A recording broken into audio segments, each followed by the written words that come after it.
Chris, the one we do know in the divisional playoffs in the AFC will be a reprise of last year. Buffalo hosted Denver in an early Sunday game.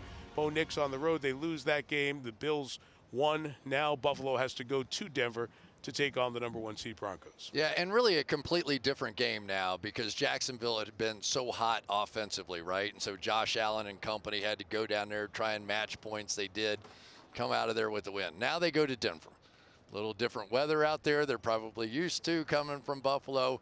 But that defense of the Denver Broncos, we can talk about Bo Nix and the offense all that we want.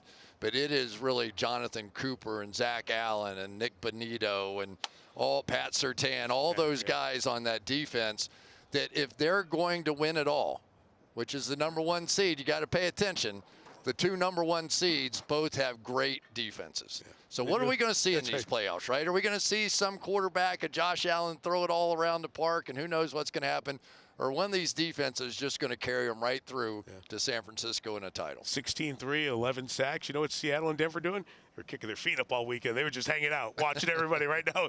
Now it's their chance. You have a quick thought on Pittsburgh or Houston against New England in terms of what that matchup might look like here next Sunday? I would be worried about playing Houston almost against anybody because of the way they rush the passer. Yeah. You know, it is just such a fierce rush with those guys off the edge. And, you know, it's still a very young left side of that offensive line for New England. And that one would worry me a little bit. Now you get to the point, of course, Aaron Rodgers could show up and just go on an Aaron Rodgers run, right? Well, the Pittsburgh side's thinking about that too. You now at the point where you think with all these teams that have won this week, with the 2 with a bye, can you win 2 games? Win 2 games, we'll see you in Santa Clara. I mean, we've all been saying it's wide open, and believe me, it's still wide open. Absolutely. Hi, I'm Mike Tirico, and thanks for watching.